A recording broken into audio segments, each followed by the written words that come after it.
E aí, pessoal, vamos falar da palavra de Deus? É a melhor parte do dia, é essa hora que nós paramos para ouvir o que Ele tem a nos dizer.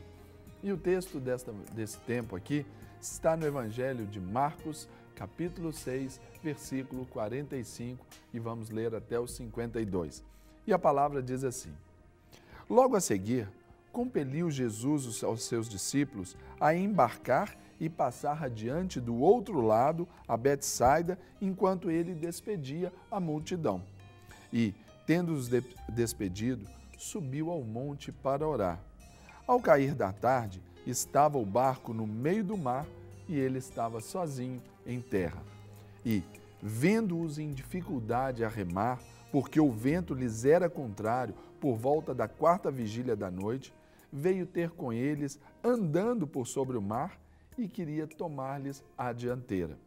Eles, porém, vendo-o andar sobre o mar, pensaram tratar-se de um fantasma e gritaram, pois todos ficaram aterrados à vista dele. Mas logo lhes falou e disse: Tende bom ânimo, sou eu, não temais. E subiu para o barco estar com eles, e o vento cessou. Ficaram entre si atônitos, porque não haviam compreendido o milagre dos pães. Antes, o seu coração estava endurecido. Lendo esse texto ontem, eu gosto muito de provérbios assim, bíblicos, claro, mas alguns também me chamam muita atenção, alguns provérbios populares. E um dos que mais me chamam a atenção é aquele que diz que vento contrário é que empina a pipa. Uma pipa, para ela subir, ela precisa de ventos contrários. E aqui o texto está nos falando exatamente sobre isso. Jesus tinha acabado de operar um milagre maravilhoso que foi a da multiplicação dos pães e dos peixes. E ele então, despedindo as multidões, aquele contato gostoso ali com o pessoal, um abraço em um beijo no outro, e ali despedindo, os discípulos ele já tinha mandado para ir para o outro lado pelo barco. Mas porque Jesus iria se retirar para orar. Só que Jesus estava vendo aquilo que eles estavam passando. E a gente aprende algumas coisas interessantes nesse texto, porque os ventos para nós, esses ventos contrários para nós, normalmente podem ser inesperados. Mas para ele nunca são inesperados, porque ele sabe todas as coisas e temos que confiar nisso. Eu aprendo e ensino, porque eu quero viver isso, que os conflitos na nossa vida são os nossos maiores inimigos, porque eles são os aferidores do quanto a gente está bem ou não, o quanto a gente está crescendo ou não, daquilo que a gente pode melhorar ou não. É diante dessas dificuldades, dessas crises, que nós vamos ali revelar o nosso caráter. E isso nós aprendemos porque nesse momento é que a gente ou explode, ou fala, ou acarreta em palavras de murmuração, mas nós precisamos mudar essa história. Como? Com essa experiência com Jesus. Jesus aqui, vindo a esse barco, nós aprendemos que ele conhece a nossa luta. No verso aí 48, diz que, vendo-os em dificuldade a remar, porque o vento lhes era contrário. Olha, vejam bem, pessoal, Jesus ele sabe qual é a sua luta, ele conhece qual é o seu sofrimento, ele sabe quais são as suas escondidas aí, aquele pecado oculto, ele sabe. Mas ele também conhece suas virtudes, seus potenciais, claro que ele conhece. Agora, quando a gente pensa aqui em Jesus, ainda que ele possa nos dar essa dianteira aí, ele não está longe, ele sempre estará perto de todos nós. Jesus, ele não está indiferente ao nosso sofrimento, ao nosso momento. Embora que ele estivesse para orar, já na 4ª vigília da noite, já estava de manhãzinha talvez, aqui Jesus, ele observando os discípulos, porque ele sempre vai nos observar. A palavra de Deus nos ensina que os olhos do Senhor estão sobre toda a terra, para contemplar os bons e os maus. Então, Não pense que você está sozinho. Não pense que hoje o dia amanheceu, que não tem ninguém para te ajudar. Seu pai falhou com você, sua mãe falhou com você, seus irmãos, seus vizinhos, o seu inimigo está atrás de você. Jesus está te olhando, Ele está te vendo. Então, Ele conhece muito bem a sua luta. E quando Ele conhece a nossa luta, Ele vem e Ele vai nos fazer mudar a direção. Eu me lembro aqui pensando até no tema que eu dei, vento contrário aqui em Pina-Pipa, tem aquele papagaio, aquela pipa que não voa. Aqui em Belo Horizonte, pelo menos na minha infância, a gente chamava de cubu. É aquele papagaio que não sobe, porque às vezes foi feito erradamente, pesadão e tudo. E Jesus, Ele vai nos transformar. Para quê? Para que a gente saiba aproveitar o vento, para que a gente não seja esse cubu. Para que a gente alcance voos altos, para que a gente seja, de fato, estabeleça ali o nosso, as nossas virtudes, o nosso brilho, a nossa luz, para que todos vejam. Por isso a gente tem que estar lá. De que adianta ter um papagaio, uma pipa debaixo da cama? Eu guardava as minhas debaixo da cama, rolada ali na latinha de linha, colocava lá debaixo. Para nada, estava ali só juntando poeira. Minha mãe, pode jogar fora, passava a época de papagaio, jogava fora. Não, tinha que ficar ali. Mas então, queira voar, porque ele aqui, quando ele chegar no seu barco, ele vai acalmar o vento interior. Vento interior, o que é isso? Às vezes, o nosso maior inimigo somos nós mesmos, o nosso caráter, o maior inimigo são os nossos pensamentos maus. Então, Jesus, aqui, Ele acalmou. No verso 50, pois todos ficaram aterrados à vista dele, mas logo lhes falou e disse, tende bom ânimo, sou eu, não temais. A primeira palavra que Jesus proferiu não foi ao vento, não foi à tempestade. A primeira palavra que Ele dirige é a nós. Dirigiu aos seus discípulos, para aquietá-los, para entender, para trazer paz, para trazer ânimo para todos eles. O nosso problema maior é sempre esse interno. Aquilo que muda a nossa história é aquilo que vem de dentro para fora. Se lá dentro está tudo atrapalhado, precisa ser acalmado esse vento. Talvez você está angustiado, ansioso, está aí pensando sem o que fazer. Aquieta. Deixe a palavra do Senhor aquietar e serenar os seus ânimos. Porque aí sim, Ele vai, num segundo momento aqui, Ele vai acalmar as questões que estão fora.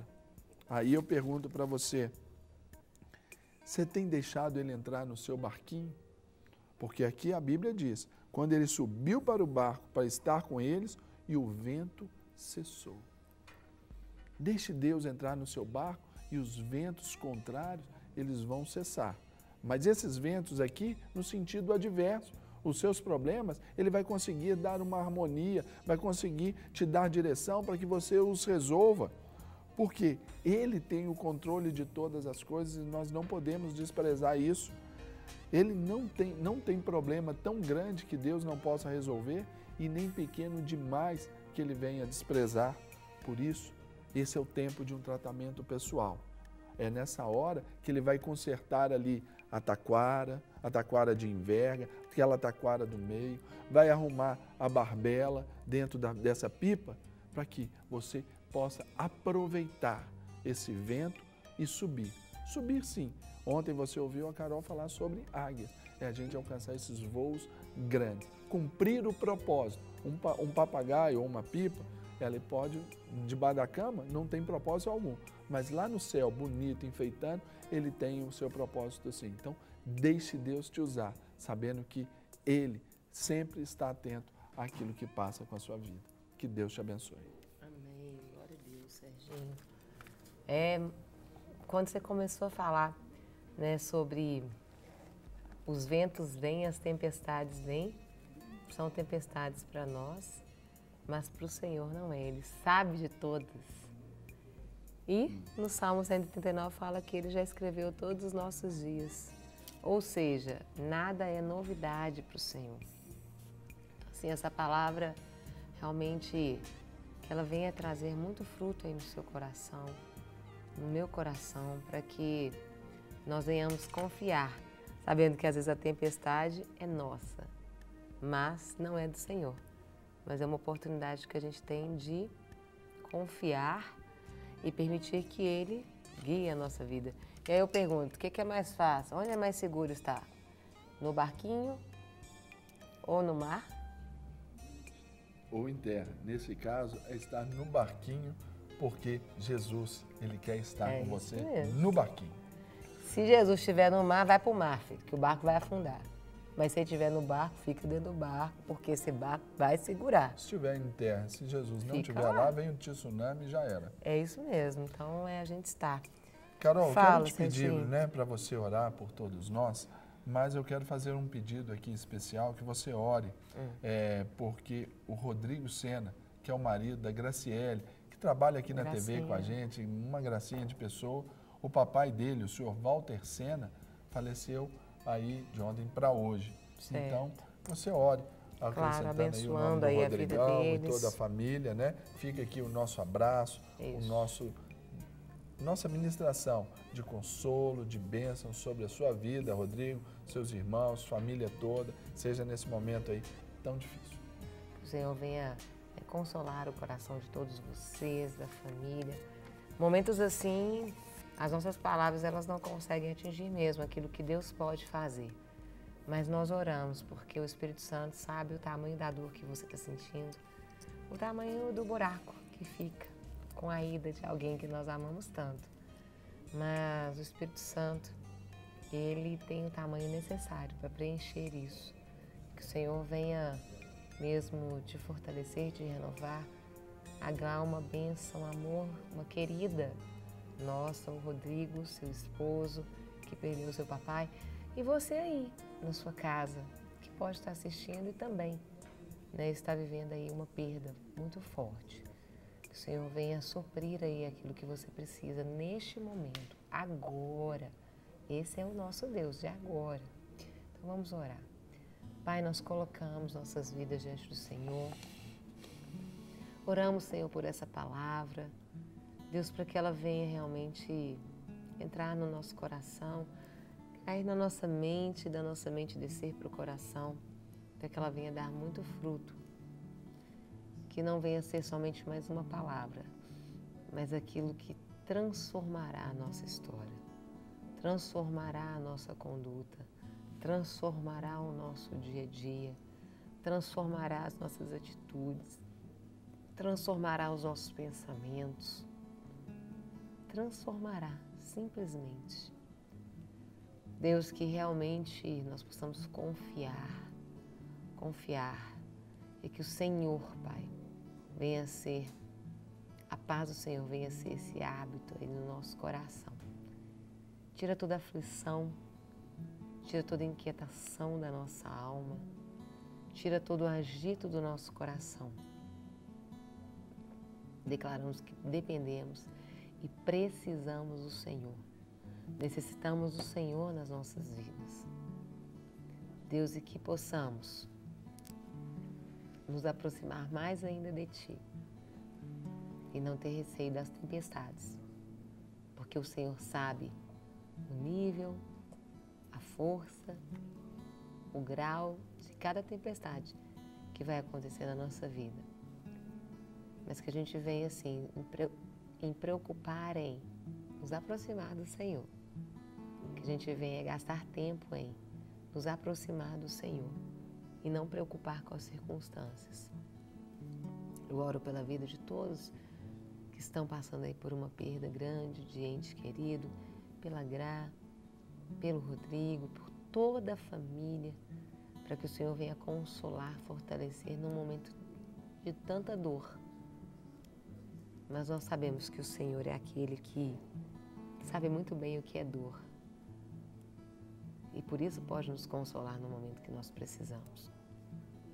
Obrigada. Obrigada porque o Senhor é um Deus que cuida, é um Deus que restaura, é um Deus que zela por nós. E que a paz do Senhor seja sobre a nossa vida. E que as palavras do Senhor saiam pela nossa boca.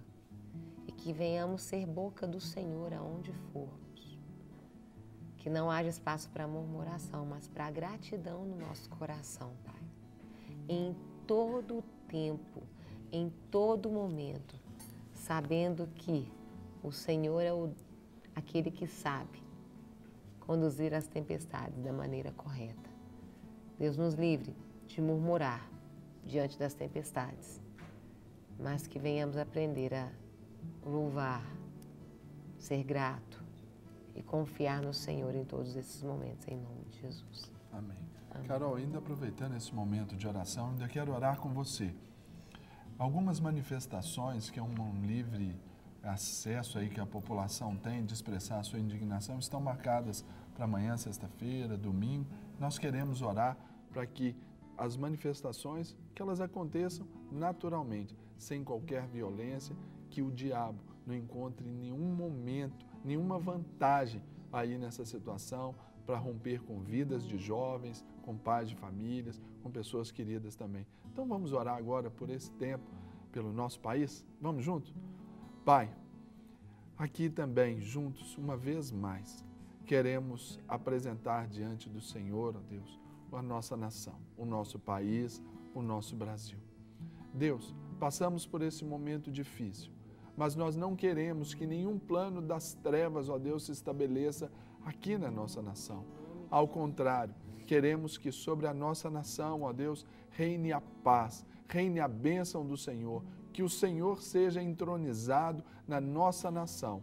Por isso nós abençoamos o dia de hoje, aqui na nossa cidade, no nosso Brasil, amanhã, aqui na nossa cidade, quando receberemos a visita da nossa Presidente da República.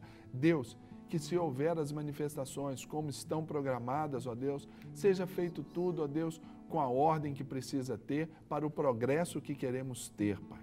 Abençoamos, ó Deus, todos aqueles envolvidos nesses projetos, Pai, que sejam tomados, ó Deus, só por uma consciência cívica, Deus, uma consciência moral, Deus. De sorte, ó Deus, que a manifestação surta o efeito pretendido, ó Deus, da forma pacífica, Pai, em nome de Jesus Cristo. Abençoamos a nossa nação, que o diabo não veja nesse momento, ó Deus, de conturbação, ó Deus, esse momento conturbado, ele não veja nada que ele possa colocar as suas patas imundas, Pai.